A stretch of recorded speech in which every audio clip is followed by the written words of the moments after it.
فلما دخلوا عليه قالوا يا أيها العزيز مسنا وأهلنا الضر وجئنا ببضاعة مزجاة فأوف لنا الكيل وتصدق علينا إن الله يجزي المتصدقين.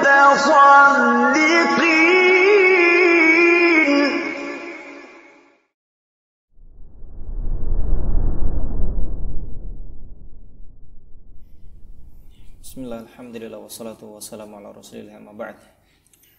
Qala Syekh Mansur Al-Buhuti rahimahullah ta'ala fi kitabihi Ar-Rawd Al-Murbi' fi kitabil bay' wa yan'aqidul bay'u bi ijabin wa qubulin bi fathil qaf wa hukiya dhammuha ba'dahu ay ba'dal ijab fayaqulu al-ba'i bi'tuka aw mallaktuka aw nahwuhu bikadha wa yaqulu al-mushtari ibta'tu aw qabiltu wa nahwu. Bismillahirrahmanirrahim. Alhamdulillahi rabbil alamin. Wa sallallahu wassalatu wassalamu ala al-mustafa nabiyina Muhammadin wa ala alihi wa sahbihi ajma'in, amma ba'd. Kita lanjutkan kajian kitab Ar-Rawd Al-Murbi' di kitab Al-Bay' jual beli. Masalah yang kita angkat di pagi hari ini adalah masalah ijab dan qabul dalam jual beli. Kita biasanya tuh ijab qabul itu selalu berpikir kenanya nikah terus gitu loh. Ijab qabul itu kan terjadi pada akad. Nah, akad itu kan ada akad nikah dan ada akad jual beli. Ya. Ada akad sewa menyewa. Nah, dalam akad-akad ini yang mengikat, akad itu kan sesuatu yang menjadikannya terikat nanti. Maksudnya terikat dengan ketentuan akadnya. Ya. Itu nanti ada ijab qabul. Ada ijab qabul namanya. Itu yang menjadi parameter terjadinya akad atau tidak. Walaupun mungkin nanti atau pekan depan kita akan bahas tentang jual beli mu'atat, yaitu jual beli tapi silent, enggak pakai sighah ijab qabul. Ya. Dan dalam mazhab Hanbali sighatul bay' ada dua. Ya, sighah itu apa? Sighah itu parameter terjadinya jual beli yang dengannya terjadi hukum jual beli. Itu sighah. Kayak saya jual, saya beli, ini sighah namanya. Sighah ada dua. Yang pertama sighah qauliyah, yang kedua sighah fi'liyah. Sighah qauliyah itu adalah dengan perkataan. Saya beli ya ini ya, ya udah ya, saya jual dengan harga sekian. Itu perkataan. Yang kedua sighah fi'liyah, itu tidak dengan perkataan melainkan dengan perbuatan. Gitu, dengan perbuatan tanpa ngomong, ya. Itu. Nomor dua ini sighah fi'liyah dalam mazhab Hanbali sah. Namun dalam mazhab Syafi'i tidak sah. Coba kita yang sighah qauliyah dulu. Kata Syekh Mansur Al-Buhuti rahimahullah, wa yan'aqidul bay'u bi ijabin wa qabul bi fathil qaf wa hukiya dhammuha bisa bi ijabin wa qabul atau bi ijabin wa qubul, yaitu terakadkan, terjadilah jual beli dengan ijab dan qabul. Apa itu ijab? Apa itu qabul? Ya. Apa itu ijab? Apa itu qabul? Ya. Ijab dan qabul. Ijab itu adalah al-lafdhu sadiru minal ba'i'i aw man yaqumu maqamah. Al-lafdhu sadiru minal ba'i'i aw man yaqumu maqamah. Ijab adalah lafal yang keluar atau lafal yang berasal dari penjual atau yang menempati posisi penjual. Lafal yang keluar dari penjual atau yang menempati posisi penjual. yang menempati posisi penjual seperti wakil, wali, wasi, dan nazir.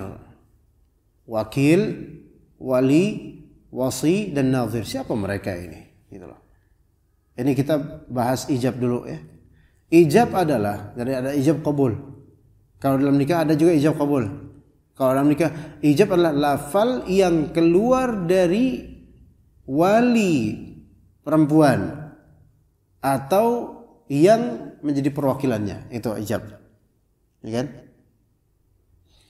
Ya. Sementara qabul sebaliknya.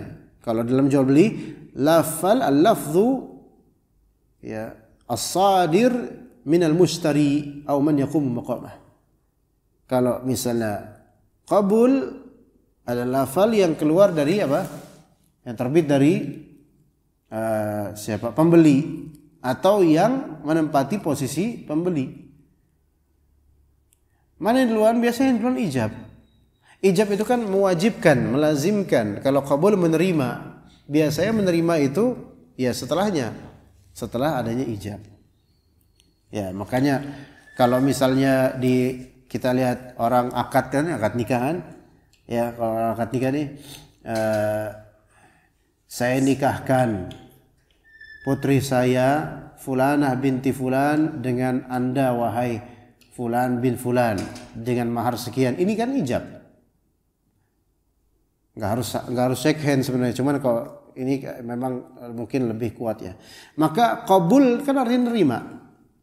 Makanya lafal dari mempelainya, saya atau yang wakilnya, saya terima nikahnya dengan mahar sekian. Nah ini qabul. Jual beli ya serupa. Ijab itu dari penjualnya. Nih, saya jual dengan harga 50.000. Ya, pembelinya bilang, ya udah saya beli dengan harga 50.000. Maka ijab itu lafal yang sadir anil bai'. Keluar minal bai', keluar dari penjual. Au man yaqumu maqama, atau yang menempati posisi penjual. Yang menempati posisi penjual atau pembeli bisa 4 kemungkinan. Imma dia adalah seorang apa? Wakil, atau dia seorang wali, atau dia seorang wasi, atau dia seorang nazir. Wah, itu beda 4 ini beda nih. Hukumnya ada semua dan semua terjadi di lapangan. Wakil itu perwakilan. Uang bukan uang dia, barang bukan barang dia, tapi dia wakilnya. Ya. Tapi dia wakilnya. Sekarang pertanyaan misal. Kasir Indomaret itu pegawai dia. Apakah dia yang punya barang? Bukan. Ya kan? Kasir ini yang mana? Apakah dia wakil? Apakah dia wali? Apakah wasi? Wasi itu adalah orang yang diwasiatkan untuk memegang harta anak yatim setelah wafat bapaknya, itu wasi. Ya. Atau dia seorang nazir, yaitu penilik wakaf. Dia yang mengelola wakaf. Dan nazir ini pengelola wakaf. Ya. Pengelola wakaf bukan pemilik harta. Ya, jadi wakil bukan pemilik barang atau harta. Wali bukan pemilik barang atau harta. Wasi yang diwasiatkan bukan pemilik barang atau harta. Nazir juga bukan pemilik barang atau harta. Tapi pengelola. Jadi kasir Indomaret itu sebenarnya wakil. Nah, semua dari baik wakil, wali, wasi, nazir, semua ini dimutlakkan sebagai bai' juga. Walaupun dia disebut man yaqumu maqama, yang menempati posisi bai', tapi dimutlakkan juga penjual. Kalau misalnya di dekat masjid nih, tiba-tiba ada tukang es doger di situ. Setiap hari dia situ. Antum tanya, "Pak, antum jual es doger?" Iya, dia jual aja. Ini gerobaknya, esnya, modalnya dari siapa, Pak? Wah, ini modalnya sih investor gitu misalnya. Atau saya franchise gitu kan. Jadi saya cuman apa? Cuman wakil sebenarnya. Tapi namanya wakil itu bisa juga disebut pedagang, Mbak, ya, boleh. Karena semanzilah dengannya, perwakilan. Marketer juga wakil. Ya. Nah, yang salah ini adalah orang-orang yang dropshipper, enggak seizin pemilik barang, enggak jelas juga harga dimarkup semaunya. Ini bukan wakil. Makanya sebagian ulama mengharamkan terjadinya akad transaksi dari orang-orang dropshipper yang serampangan ini. Ya. Nah, kalau misalnya antum mengutus seseorang, akhi, ana punya motor nih, bekas ana pengen jual. Tapi ana nggak punya skill jual, antum kan bisa tuh ngelobi orang, bisa nggak antum jualin? Maka dia pun memarketkan motor bekas itu ke grup RT misalnya. Maka orang ini boleh nggak bertasarruf, boleh nggak menjual? Boleh, karena dia wakil, penjual dia, wakil gitu loh. Nah, ketika ternyata ada yang beli sama dia, dimarkupkan harganya buat dia supaya dapat untung, maka sah, boleh terjadi. Kemudian ada orang datang lihat motornya, berapa Pak? Oh, ini dijual misalnya 15 juta misalnya. Padahal aslinya 14 juta, dia dapat untung 1 juta lah, nggak apa-apa. Dibolehin sama owner motor aslinya itu. Maka orang ini kemudian menjual dan kemudian menerima nih, ya udah nih 15 saya jual motor ini 15 juta ke antum, akhi. Ya terus ya saya terima motor ini, saya terima dengan harga 15 juta. Terjadi ijab dan kabul. Ini siapa dia? Wakil. Ya, begitu juga wali. Ya, wali di sini misalnya, ya antum punya anak. Dan anak antum misalnya menang lomba tahfidz, mendapatkan uang 5 juta rupiah. Dan dia belum baligh. Antum walinya. Uang boleh antum pegang. Uang boleh antum pegang, Pak. Uang hasil dari lebaran misalnya. Ya, ini misalnya. Ya, antum jadikan itu sebagai harta ghanimah ya. Uang hasil lebaran anak antum pegang, boleh antum walinya karena anak ini belum bisa bertasarruf dengan baik. Dan penghasilan lebarannya lebih besar daripada gaji dan THR antum, subhanallah. Ya, maka akhirnya antum, udah 10 juta, subhanallah, saya aja nggak sampai segitu. Ya, karena dapat 10 juta, udah bapak pegang. Boleh nggak bapak memegangnya? Boleh memegangnya, tapi tetap menjadikan itu harta sebagai harta anak. Jangan, kalau bisa jangan mendidik untuk merampas gitu, maksudnya menghabiskan itu, karena bisa jadi teringat di memori anaknya, wah bapak saya mentang-mentang kata Nabi anta wa maluka li abika, ya kemudian diambil semuanya, itu bisa sampai tua itu ditagih itu bapak ya. Maka antum sebagai wali, nah kalau kemudian antum pakai duit inilah, nah kamu kan mau bayar SPP, ini pakai duit ini 500 ribu. Bapak ambil nih dari 10 juta jadi 500 ribu. Terus kemudian anak itu setuju atau setuju terserah, karena itu bapaknya kan. Maka antum bayar SPP anak dengan uang itu. Itu memang bukan uang antum aslinya. Maka antum sebagai wali, antum bisa. Ini saya bayar SPP. Di sini kalau antum bayar SPP, antum sebagai pedagang atau pembeli, coba yang mana? Yang benar yang mana, Pak? Ikhwan. Antum kalau bayar SPP anak, antum sebagai pedagang atau pembeli posisinya? Pembeli. Iya, pembeli. Antum bayar SPP ke TU. Ya kan? Ya, TU apa sih? TU Indonesia. Gitu. Hah? Tata usaha ya? Enggak, biasanya sekolah kayak gitu kan, TU namanya. Iya, TU. Nah, TU ini kan pegawai. TU ini wakil atau wali atau apa? Wakil dari sekolah. Lah kita bayar walinya murid nih kan ya. Sah nggak terjadi jual beli ini? Sah. Itu maksudnya. Ya. Begitu. Wasi adalah orang yang diwasiatkan untuk mengelola harta anak yang telah wafat bapak kandungnya ketika anak ini belum balik. Ya. Wasi misalnya bapak ini punya anak kecil dan dia akan mewariskan hartanya itu ke anak itu sebesar misalnya nilainya 500 juta. Nanti kalau misalnya udah wafat. Ya. Karena hartanya banyak, nanti akan dibagi buat anak sekian, nanti kan dibagi harta warisan. Nah, sebelum meninggal bapak ini bilang ke antum sebagai tetangga yang amanah, Pak, ana percaya sama antum sudah bermanhaj salaf Masya Allah, dan antum, maka ana percaya sama, tolong ya kan, dia kan mau wafat nih, akan meninggalkan istri dan juga anak. Maka tolong, anak-anak itu kan belum balik, dia nggak mungkin pegang uang sebesar itu. Memang ada tabungan anak, bisa jadi ada di bank misalnya, bisa kita bikin, tapi Anda merasa itu nggak aman, ya. Maka Anda wasiatkan antum untuk tolong kelola harta anak-anak, masih kecil dia. Ya. Antum jangan bilang anaknya doang Pak, istri antum gimana nanti? Ya jangan ngomong gitu, nanti nggak jadi mati dia. Nah kemudian setelah itu, karena antum telah diwasiatkan begitu baik dengan lafal atau tulisan, maka wafatnya dia, jatuhlah kemudian penanganan harta anak itu ke antum. Maka antum menjadi wasi di sini yang diwasiatkan untuk mengelola hartanya dia. Ini ada di awal-awal surat An-Nisa itu tentang fikihnya. Maka antum kelola itu 500 juta.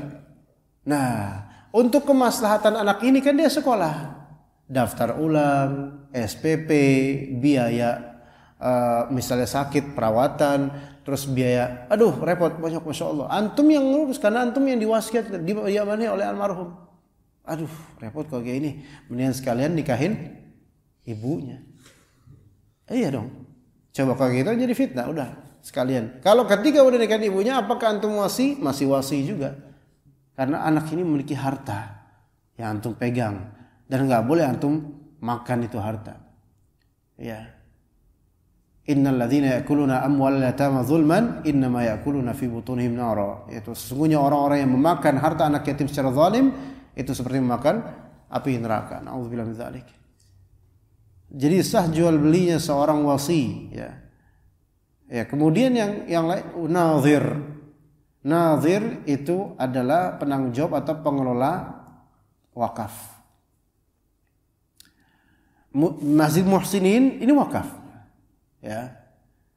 Wakaf namanya juga Muhsinin, namanya wakaf dari Muhsinin kan gitu. Nah, baik ketua DKM ya atau kontributor yang mengurus masjid ini semanzilah dengan nazir atau minimal wakil. Nah, sekarang nazir ini bertasarruf, yaitu mengelola ini, bertasarruf yaitu beli ini, beli AC gitu kan. AC ini kan ada pengadaan dan pasti ada servisnya. Ya kan? Nah, jadi pengelolaan semua ini yang melakukan adalah nazir. Nah, nazir kadang-kadang menunjuk wakil. Nazir kadang-kadang, nazir itu seperti penilik, pengawas, pengontrol wakaf, ya. Kadang-kadang menunjuk wakil karena bukan dia nggak bisa sendirian bekerja. Maka kemudian misalnya dia kerja, ketua DKM atau bendahara kan kerja, maka dititipkan, ini saya titipkan, tolong nanti kan akan ada servis AC. Ya, ini anak kasih antum uang 500.000 untuk servis ini, ntar antum yang urus. Maka orang ini menjadi apa? Apakah dia nazir atau wakil? Wakil daripada nazir gitu. Maka wakil ini ketika dia ngawasin AC dibenerin sampai berjam-jam, sama tukang AC-nya ya tukang AC-nya. Akhirnya dia bayar. Nih berapa semuanya untuk 6 AC berapa? 6 apa berapa? 7 8 berapalah itu. Oh, semuanya total 450.000, Pak. Oke, ini ada nih 500.000 balik, kembalian 50.000. Kata si wakilnya nazir. Nah, tukang AC ini ada berapa orang kan? Mereka semua itu adalah pegawainya, misalnya Pak Aryadin misalnya. Pak Aryadin adalah ownernya. Mereka ini pegawainya. Nah, pegawai ini siapanya Pak Aryadin sekarang? Wakil. Wakilnya nazir bertransaksi dengan wakilnya Pak Aryadin. Sah nggak? Sah. Yang nggak sah itu apa? Antum transaksi AC-nya sama tukang cilok, nggak ada apa-apanya. Ini nggak sah. Kenapa? Karena nggak nyambung. Ya, begitu. Maka terjadi ijab qabul. Ya, gitu ya. Seperti itu ijab qabul. Apa ijab? Ijab al-lafdhu as-sadiru minal ba'i'i aw man yaqumu maqamahu. Kal wali kal wakil wal wali wal wasi wan nazir. Kalau misalnya qabul terima ya, maka lafdzus sadiru minal mushtari, yaitu lafal yang keluar dari pembeli, au man yaqumu muqamah, atau yang semazilah dengan itu, menempati posisi pembeli, kal wakil wal wasi wal wali wan nadhir. Nah, kemudian ba'dahu, yaitu bahwasanya biasanya qabul itu setelah ijab. Qabul itu setelah ijab, biasa begitu. Ya, ba'dal ijab. Fayaqulul bai' bi'tuka aw mallaktuka. Sehingga penjual biasanya ngomong mana? Saya jual kepadamu ini, hal ini. Atau mallaktuka, atau saya buat kamu memiliki ini. Saya milikkan kamu hal ini. Ya. Ini kata penjual. Ya, sebenarnya bahasa-bahasa yang sebenarnya bisa dipahami, itu bahasa menjual lah. Pak, ini saya jual ke Bapak harga 500.000. Nah, ini namanya apa? Ijab. Nah, wa yaqul mushtari, kemudian pembeli bilang apa? Ibta'tu atau qabiltu wa nahwu. Dia mengatakan saya beli atau saya terima. Nah, ini namanya qabul. Sebagaimana dalam akad nikah. Sebagaimana dalam akad nikah. Ya, begitu. Ya, ini saya jual 500.000 Pak ya. Oh iya, saya beli ya 500.000. Nah, ini sah, terjadi akad. Dan ketahuilah akad jual beli itu batasannya di ijab qabul, ikhwan. Batasannya di ijab qabul. Maka asal dari larangan jual beli di masjid itu pada dasarnya adalah di ijab qabulnya. Di ijab qabulnya. Dan adapun hal-hal yang menjurus untuk menjadi penyebab ijab qabul itu juga ikutan terlarang. Hal-hal yang menjurus atau yang menjadi faktor ijab qabul itu juga terlarang. Gitu, paham enggak? Maka apapun gerak-gerik yang berpotensi terjadinya nanti ijab qabul atau dimaksudkan suatu saat akan terjadi ijab qabul, maka dilarang itu di masjid. Karena ketika sesuatu yang terlarang, sesuatu itu dilarang, maka hal-hal yang menjadi penyebabnya wasilah menuju itu juga terlarang. Paham enggak?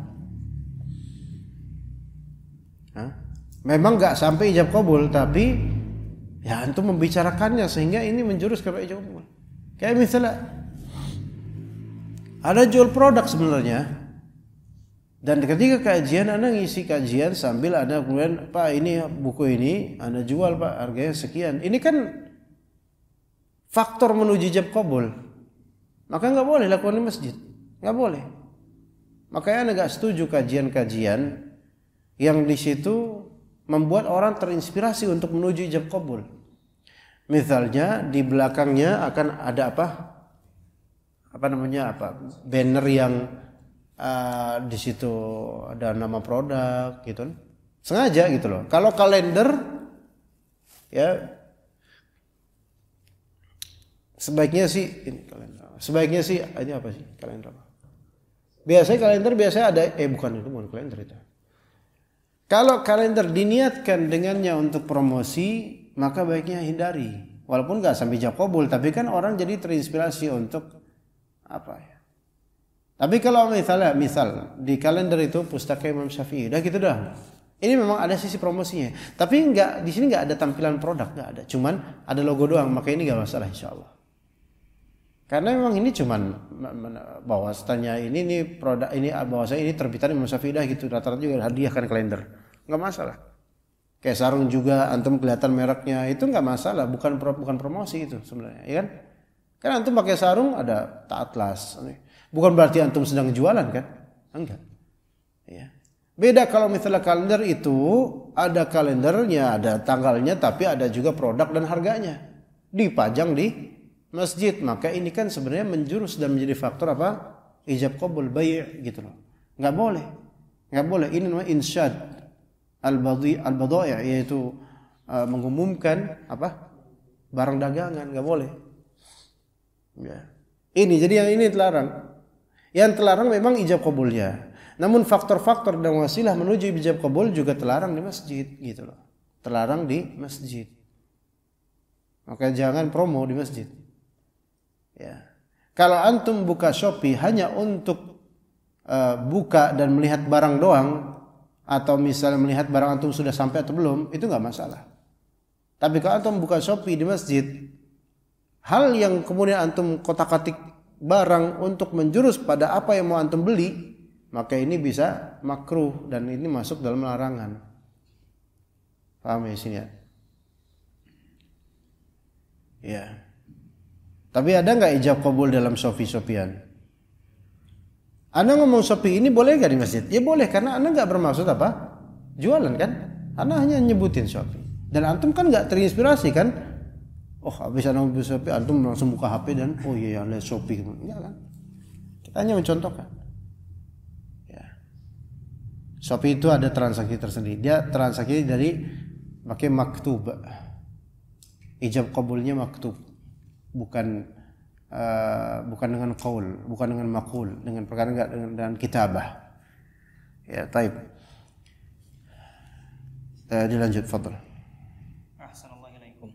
Wa qala rahimahullah wa yasihul qabulu aidan qablahu ay qabla al-ijabi bi lafzi amrin aw madin mujarradin an istifhamin wa nahwihi li anna al-ma'na hasilun bih. Baik. Wa yasihul qabulu aidan qablahu. Qabul itu juga sah dilakukan sebelum ijab, boleh. Kayak kita bilang qabla al-ijab, sebelum ijab. Misalnya kita bilang ya dengan lafal amr, misalnya jualin dong ke saya mobil ini seharga 500 juta. Ini kan qabul dulu, baru kemudian penjualnya bilang ya udah ya saya jual ke kamu 500 juta. Ini sah. Ya, au madin, atau dengan lafal madi, yaitu dengan lafal fi'il madi dalam bahasa Arab. Ya, tapi ini di Arab ya, di Indonesia enggak. Ya, cuman di sini masalahnya mujarradin an istifhamin wa nahwi, yaitu lepas dari lafal istifham dan semisalnya, dari pertanyaan dengan sigha istifhamiyah, dengan kalimat pertanyaan, maka bisa tidak sah qabulnya. Saya misal bilang, kalau di Indonesia ini susah, kalau dipakai seperti ini nggak bisa malah. Ini Indonesia kan kadang-kadang bertanya, ini saya beli ya, gitu kan gitu. Ini saya beli ya harga 500 ribu ya. Terus penjualnya bilang apa? Ya udah nggak apa-apa lah 500 ribu. Ini di Indonesia sah nggak? Sah. Kalau nggak disahin, kita banyak gagal dong kita dalam jual beli. Apalagi dalam penawaran. Ya. Penawaran musawamah, dalam bahasa Arabnya musawamah. Penawaran bukan munawaroh, menawarkan munawaroh bukan, itu calonnya mandra itu kok itu. Nah, jadi nawar-nawar, udah ini saya beli 500 ribu ya. Ini kan pertanyaan. Gitu kan? Kalau dalam mazhab ini enggak sah sebagai sigha qabul, karena Anda bertanya. Namanya nanya itu bukan mau beli, gitu kan ya. Tapi dalam Indonesia, ya pertanyaan seperti ini merupakan suatu qabul. Ini saya beli 500 ribu ya. Tapi kan pertanyaan seperti ini bukan hanya bertanya, memang ada maksud seperti ini saya beli 500 ribu ya.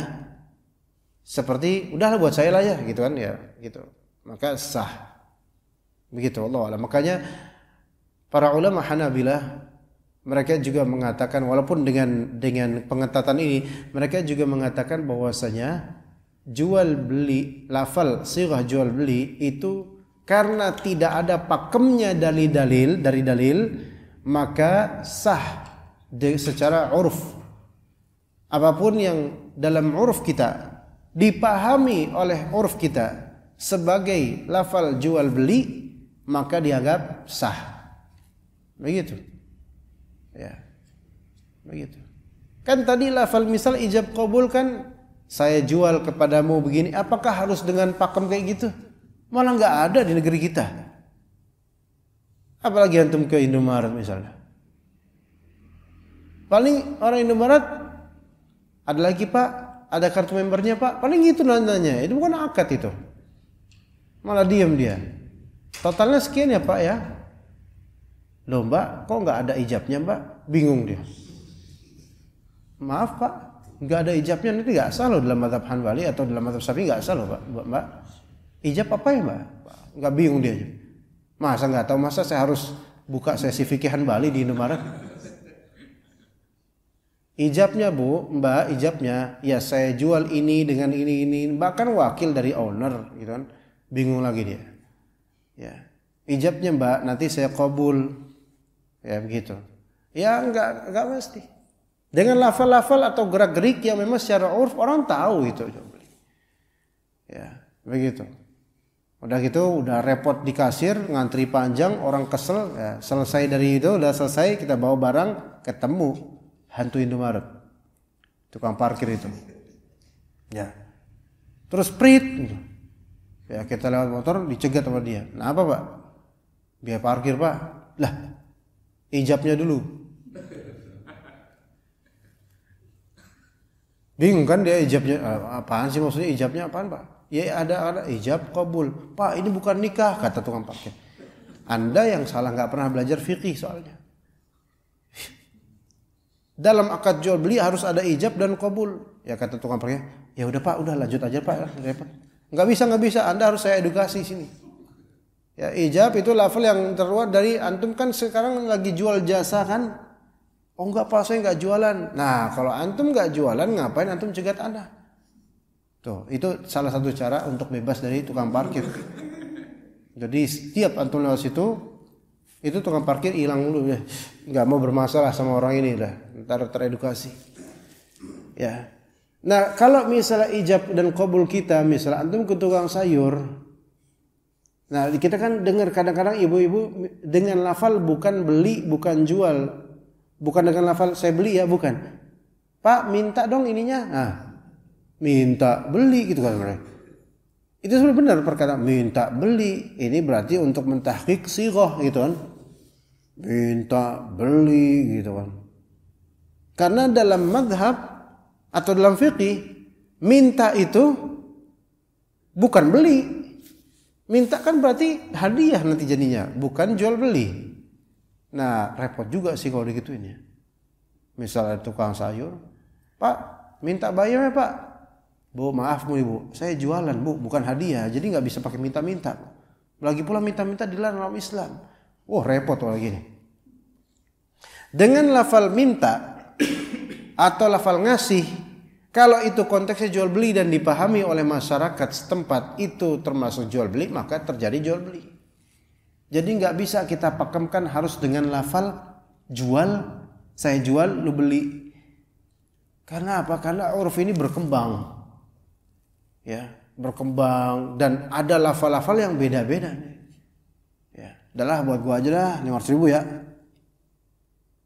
Ini kan udah jadi lafal apa? Qabul, ya enggak? Buat gua dah 500.000 nih. Terus kata orang 600 dah. Berarti belum terjadi ijab, belum terjadi ijab. Kenapa? Karena ada ketidakselarasan antara harga qabul dengan ijab. Dan harga ijabnya lebih tinggi, jadi nggak bisa selaras dulu. 500.000, 16.000 dah, udahlah, bukan gua temen harga temen 500.000, ya udah dah 500.000. Terjadi nggak ijab di sini? Terjadi. Ya, jadi nggak harus dipakemkan dengan sighat atau lafal yang persis harus jual atau beli. Ya, tapi yang penting di sini kan di anal makna hasilun bihi. Yang penting itu makna. Maksud itu tercapai. Sebenarnya itu tuh intinya itu kan. Jadi kalau secara urf makna tercapai dengan lafal yang maklum, ma'ruf, maka terjadi insyaallah. Itu kalau kita pakai sighat. Nanti akan ada namanya pada pekan depan mudah-mudahan namanya bai' al-mu'atat. Ya, nanti tanpa lafal kadang-kadang malah. Enggak ada lafal, diam aja. Dan itu yang kita lakukan biasanya di supermarket, minimarket. Coba antum ngomong nggak? Semua item antum ngomongin nggak? Antum beli di hypermart misalnya, gede, terus pakai troli banyak gitu. Apakah antum ngomongin satu-satu? Ini ya, saya beli ini dengan harga sekian lah. Saya beli ini dengan harga sekian. Kalau satu-satu, ngantri panjang, dan antum bukan capek belanjanya, capek ngomongnya. Kasirnya juga capek, ya kan? Mendingan pakai struk sudah jelas, gitu kan? Gitu, nanti ada bayar mu'atat nanti. Taib, fadhal. Ahsanallahu ilaik. Qala rahimahullah wa yasihul qabulu mutarakhiyan anhu ay 'anil ijabi madama fi majlisihi li'anna halatal majlis ka halatil 'aqdi. Taib. Wa yasihul 'aqdu mutarakhiyan 'an al-ijab madama fi majlisihi. Qabul sah kalau misalnya dia mutarakhi, yaitu tidak langsung setelah ijab, selama masih di majlis. Paham gak maksudnya? Jadi qabul kan lafal dari siapa? Pembeli. Jangan jawabnya itu tidak langsung setelah lafal penjual. Misalnya jual bilang, nih saya jual ini harga 500.000 dah. Gitu. Pembeli nggak langsung jawab, masih mikir-mikir dulu dia, sampai 5 menit mikir gitu. Selama masih di majelis akad, iya dah, ya 500.000 dah, saya beli 500.000, maka ini sah dengan syarat madama fi majlisi, selama keduanya masih di majelis akad. Keduanya siapa? Pembeli dan penjual. Selama di majelis akad, dan itu kembalikan ke urf. Contoh antum ke Indomaret, ya, antum beli apa? Beli misalnya mie, ya, beli mie 3. Antum taruh. Oh ya, ini mie apa ya? Harganya sekian ya, misalnya dia ngomong harganya sekian. Terus antum masih mikir-mikir dulu. Aduh, ada yang lupa nih. Pergilah antum kemudian dan ada mie yang mau antum beli tapi belum keambil. Kemudian antum balik lagi, serahkan lagi. Terus antum beli, ya, nih saya beli semuanya. Taib. Ini terjadi nggak akad? Terjadi akad. Apakah masih di majelis? Masih dianggap di majelis. Kenapa? Karena secara urf kita masih di dalam Indomaretnya itu masih satu majelis. Itu masih dianggap satu majelis. Gitu. Mungkin beda kalau misalnya antum ambil bayar kayak gini, nih. Saya beli nih ya. Atau ya udah ini mie apa ya? Mie 4 pieces sama ini 5 pieces misalnya. Bentar saya kebelet ke WC dulu. Lama 10 menit ya. Terus balik. Apakah ini masih di majelis? Secara uruf kita? Masa masih. Terus habis itu, wah udah selesai nih. Mbak, ya udah segitu saya beli. Dan udah berlalu setelahnya penjual belian dengan customer lain. Kira-kira masih satu majelis enggak kira-kira? Udah terpotong? Udah terpotong ya, Pak. Udah terpotong. Kadang udah ya kasirnya udah sibuk. Pas antum lagi di WC, kasirnya sibuk dengan konsumen lain. Nggak mungkin dong kasirnya bilang stop, jangan dulu, masih ada pembeli yang masih di WC. Tunggu dulu sampai bererot. Afwan, tunggu dulu antri mas. Loh, mana orangnya? Di WC, tunggu sampai dia keluar, baru saya akan layani kalian. Nggak mungkin kan? Pasti udah tersibukkan dengan akad-akad lain, sehingga sudah membicarakan hal-hal yang lain gitu loh. Dan antum yang ada di WC juga sudah mengeluarkan lafal-lafal yang beda. Gini, ya kan? Udah banyak hal yang udah terjadi di luar jual beli. Maka dikhawatirkan ini sudah bukan dalam satu majelis lagi. Jadi harus ditajdid, diperbaharui akadnya. Tapi selama masih ada di satu majelis, maka enggak masalah. Lianna halatal majlisi ka halatil aqd, karena keadaan majelis itu seperti keadaan akad. Ya kalau cuman bengong, mikir dulu terima enggak ya, terus ngotak-ngatik barang tapi masih mikir, maka ini masih satu majelis. Tapi kalau udah keluar dari Indomaret, kemudian ngobrol sama tukang cilok atau ngobrol sama hantu-hantunya, maka ini sudah keluar dari majelis secara uruf kita. Gitu, sudah keluar dari majelis secara uruf kita. Kadang kita, tolong bang simpen dulu barangnya, kita misalnya di Tanah Abang atau apa, dikip dulu bang ya, dikip dulu nih, ntar saya mau beli nih ya. Terus kita pergi dulu nyari barang lain. Ini udah keluar dari majelis. Ya. Lagi pula lafal yang kita katakan adalah keep dulu ya bang ya. Ini nanti saya mau beli, berarti belum terjadi akad karena kalimat nanti saya mau beli. Kalimat nanti saya mau beli ini bukan akad. Ini bukan ijab, bukan qabul, bukan qabul. Kenapa? Ini adalah apa? Al-wa'd lisyira' namanya. Janji bakal beli. Nah. Dan janji dalam jual beli, al-wa'd lil bai' dan al-wa'd lisyira' itu hukumnya tidak wajib dipenuhi. Janji bakal ngejualin sama janji bakal beli itu tidak wajib dipenuhi. Beda dengan janji lainnya. Kalau janji lainnya kata Nabi al-wa'du dainun.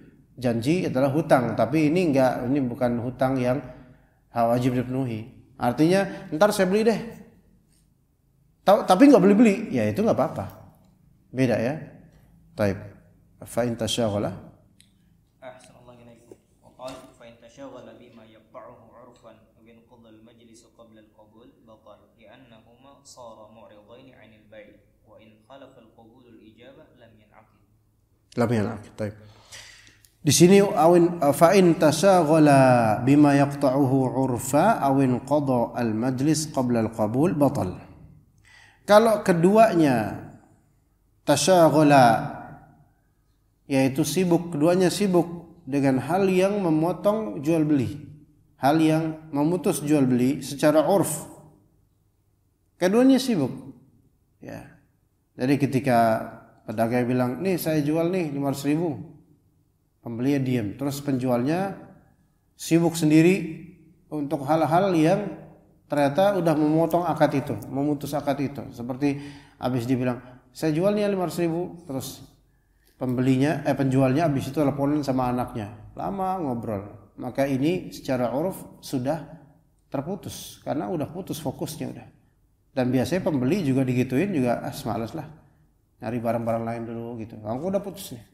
Nanti kembali lagi lah, bincangkan lagi akad itu ya.